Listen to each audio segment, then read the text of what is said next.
किसान अब थोड़ा उग्र होते जा रहे हैं। उग्र क्यों होते जा रहे हैं भाई? कानून वापस ले ले, हमें शौक नहीं है ना रोकने किसी का रास्ता। हमारी वोट लेके बैठा है और फिर बाद में तानाशाही हो तो गुल की फरमान छोड़ रहा है, तो उसकी हम इज्जत करेंगे। उसके लिए हम पैगाम लेके आएंगे किसी चीज का, या रेड कारपेट बिछाएंगे। किसी के कपड़े थोड़ा उतारोगे आप? कपड़े उतार ले, किसके कपड़े उतार ले बता दो आप। तो कपड़े उतारने का काम करेंगे तो कपड़े उतारे जाएंगे। बोलो आप, हमारे कपड़े उतार दिए उन्हें दिख रहे आपको? वो दिख नहीं रहे थे? 4 महीने से बैठे कितने सारे मर गए, सुसाइड भी किए लोगों ने यहाँ पे। वो कपड़े उतरे और नहीं दिखे आपको?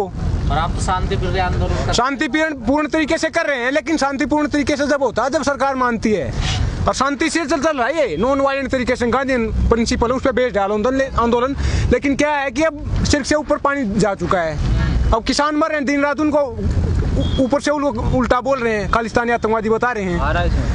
किसान तो अभी थोड़ा ही मर रहे हैं, किसान तो मर ही रहे हैं पहले से। तो फिर और मरने देंगे क्या? कह रहे हो भाई साहब आप? वहाँ पे 12,500-13,000 हजार मरते हैं। कभी सवाल उठाया था आपने उठाया था? बता दो। हम तो उठा ही रहे हैं। नहीं, आपने पहले उठाया था क्या? यहाँ 400-300 मरे हैं कम से कम, तो उठी है, विदेशों में भी गई है, तो हटने वाली क्यों है? हटने वाली बात ही नहीं है ना। तो किसान मर रहा है तो आप आवाज उठा रहे हैं, आप उठा रहे हो, आप बोल रहे हो कि कपड़े उतार दिए। कपड़े उतार ले, हम तो पता नहीं क्या क्या उतारेंगे, थोड़ी देर वेट करते हो आप। ऐसी घटना का आप समर्थन करते हैं? समर्थन नहीं करते, लेकिन बात क्या है, मैंने बोला ना कि हमारे जो रास्ते बंद किए गए हैं वो रास्ते खुलने चाहिए, नहीं तो उनके रास्ते बंद हो जाएंगे। ये रास्ता बंद किया है किसी का कपड़े उतारना, क्योंकि क्या होता है कि भीड़ में उग्र तत्व भी होते हैं, अराजनीतिक तत्व भी होते हैं, जो एलिमेंट आते हैं, जो शरारती भी होते हैं, और चाहे बीजेपी के मिल जाएं। आपको पता होगा आंदोलन का कैसे खराब किया जाता है, तोड़ा जाता है। 26 जनवरी को क्या हुआ था? अपने गुंडे भेज के लाल किले पे झंडा फरवा दिया, बात किसानों की कर दी।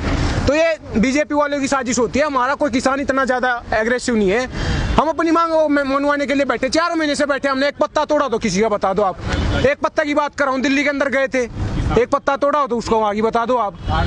तो ये घटनाएं क्यों हो रही है? वहाँ पे हो रही है जहाँ पे भीड़ होती है, जहाँ पे किसान नहीं होता। 100 करोड़ ये बोले किसान नहीं, किसान के बीजेपी वाले गुंडे मिल के आते हैं और वो ये कार्रवाई करते हैं, काम करते हैं। तो सरकार तो हम कह रहे हैं कि रास्ते की सरकार तो बातचीत के लिए भी तैयार है, वो तो कह रही है। किस चीज के बाद रास्ते के लिए बोले? 1.5 साल के लिए। 1.5 साल के लिए क्यों बोला था? 4-5 हजार जो चुनाव हो, देखा होगा आपने, सरकार बन जाएगी, वोट बैंक का चक्कर था ना कि ये सरकार निकल जाएगी। लेकिन अब क्या है कि चुनाव आने वाला है, यूपी में भी आने वाला है। उनको पता है कि जब तक ये किसान यहाँ बैठे रहेंगे तब तक बात नहीं बनेगी, जीत नहीं सकते। वेस्टर्न यूपी की सीटें कितनी है, ये उदाहरण के लिए बता रहा हूँ आपको। यूपी में चुनाव तो अच्छा सीधा पड़ेगा, सबसे ज्यादा किसान यूपी में है, सबसे ज्यादा पैदावार पूरे देश में गेहूं की अनाज यूपी में होती है। इन आंदोलनों का वोटिंग पर कोई असर पड़ेगा? और किस पे पड़ेगी? अच्छी बात करो यार, वोट समाधानी वोट है। कानून कहाँ से पास हुए हैं? खेतों से पास हुए क्या? पार्लियामेंट से पास हुए हैं। पॉलिसी मेकिंग, लॉ मेकिंग का किसका काम होता है? लेजिस्लेशन का, पार्लियामेंट का, एमएलए एमपी का। तो उनके सरकार वहाँ पे है, एमएलए भी उनके हैं, एमपी भी उनके हैं। तो कानून ने उन्होंने पास किए तो उनको उठाना पड़ेगा, तभी कानून वापस होंगे। मेरा सवाल ये है, वोट इन मुद्दों पे मिलते हैं, दूसरे मुद्दों पे मिलते हैं? वोट तो यही कह के लिए थे किसानों के दुगनी लेंगे। 2016 में पता नहीं आपको क्या बोला था, 2022 तक किसानों की आय दुगनी कर देंगे। कितनी हुई है आज बता दो? एक तो आप मुझे बताओ, किसानों की आय दुगनी तब होती है जब आप बताओ आज कितनी है।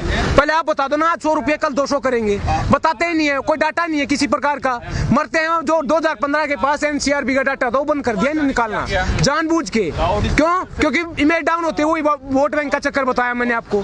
ये तो सांप्रदायिकता की राजनीति करते हैं। इस देश में सांप्रदायिकता, दंगे की राजनीति इतनी रग रग में फैल गई है। आपने देखा होगा दासना का केस, एक बच्चा पानी पीने गया था, उसका धर्म दूसरा होने के कारण उसको कैसे पीटा था।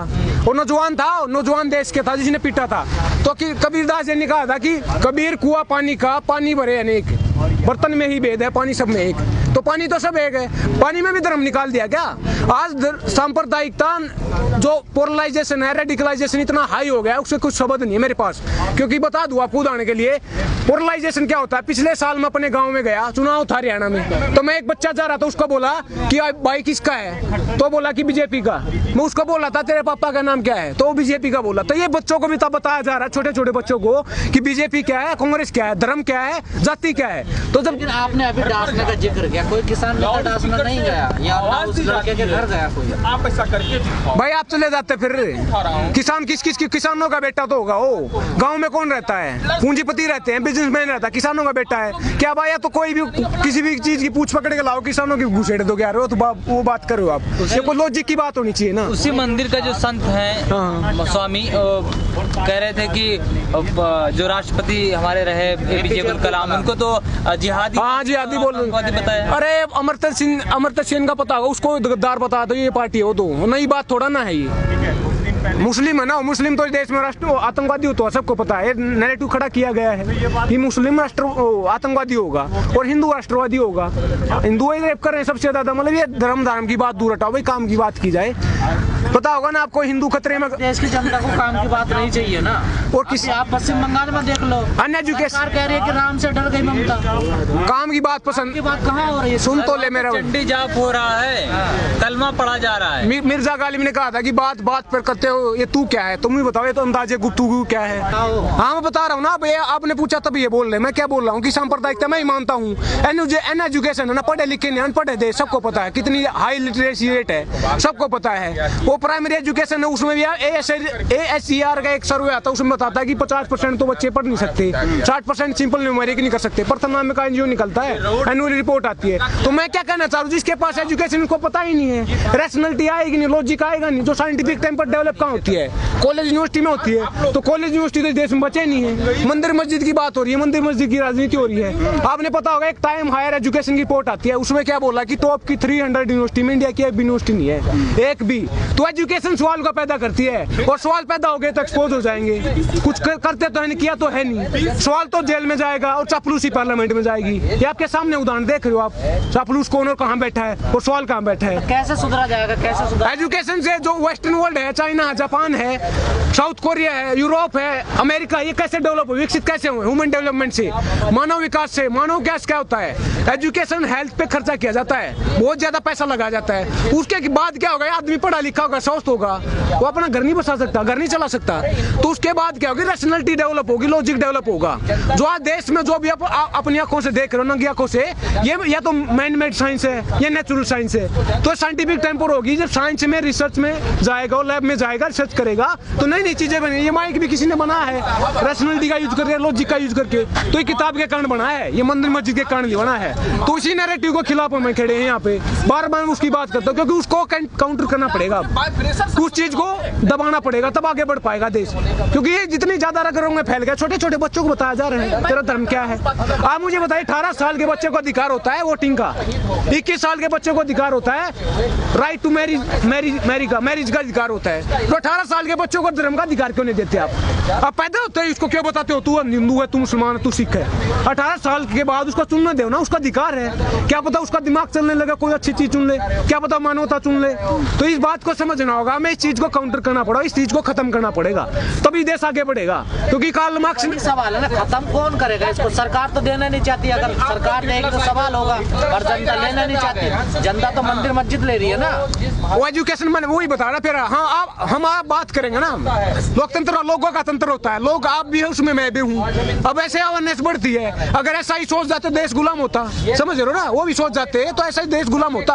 एक मार्टिन लूथर, ध्यान से सुनना बात मेरी, मार्टिन लूथर किंग जूनियर था एक USA में, सिविल राइट्स मूवमेंट हुआ था। वहाँ पे क्या था कि गोरों और कालों के बीच में भेदभाव होता था, जैसे हिंदू मुसलमान के नाम पे होता है। एक बस की घटना हुई थी, मोंटगोमरी बस की घटना हुई, रोजा पार्क नाम की लेडी थी, उसको सीट पे बैठने नहीं दिया गया था। तो वहाँ पे सिविल राइट मूवमेंट हुआ था और उसने एक भाषण दिया था, बहुत ही पॉपुलर है। आज ध्यान से सुना, उस बात की आज जरूरत है, क्योंकि आज जो नस्ल के नाम के, धर्म के नाम पे दंगे हो रहे हैं, भेदभाव हो रहा है, वो गलत हो रहा है। तो उसने कहा था कि I have a dream that one day my 4 little children will live in a nation where they will not be judged by the colour of their skin but content of their character. तो content है, character कैसे develop होता है, मैंने बताया college से होता है, यूनिवर्सिटी से होता है, स्कूल से होता है। तो उसको आगे बढ़ाना पड़ेगा, शिक्षा की बात क्यों नहीं पड़ेगी, मुद्दे की बात क्यों नहीं पड़ेगी, क्योंकि शिक्षा सब हर चीज का समाधान है।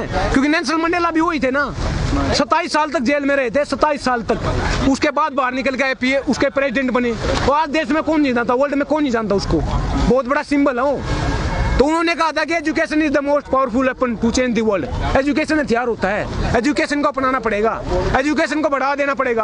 आप हम मिलकर सब देशवासियों को मुद्दा उठाना पड़ेगा, ये धर्म से ऊपर उठना पड़ेगा, क्योंकि सरकार को तो करेंगे नहीं। सरकार को क्या दिक्कत है, जय श्री राम बोलने से सरकार बन जाती है, दंगे हो जाते हैं, दंगे होने से सरकार बनती है। तो उसको क्या दिक्कत है, काम करवाने की, एजुकेशन देने की क्या जरूरत है? अगर ये पढ़ लिख के तो सवाल पैदा करेंगे, मैंने पहले बोला, सवाल पैदा हो गया तो एक्सपोज हो जाएंगे। तो इसलिए हिंदू मुसलमान की जात पात की राजनीति हो रही है, इसको खत्म करना पड़ेगा, काम की बात करनी पड़ेगी। काम की बात सबसे बड़ी एजुकेशन है, उससे बड़ी कोई चीज नहीं है। एजुकेशन सबसे बड़ा समाधान है, उसको बढ़ा देना पड़ेगा, उसको अमली जामा पहनाना पड़ेगा, एजुकेट करना पड़ेगा पब्लिक को, लोगों को, जब देश आगे बढ़ेगा।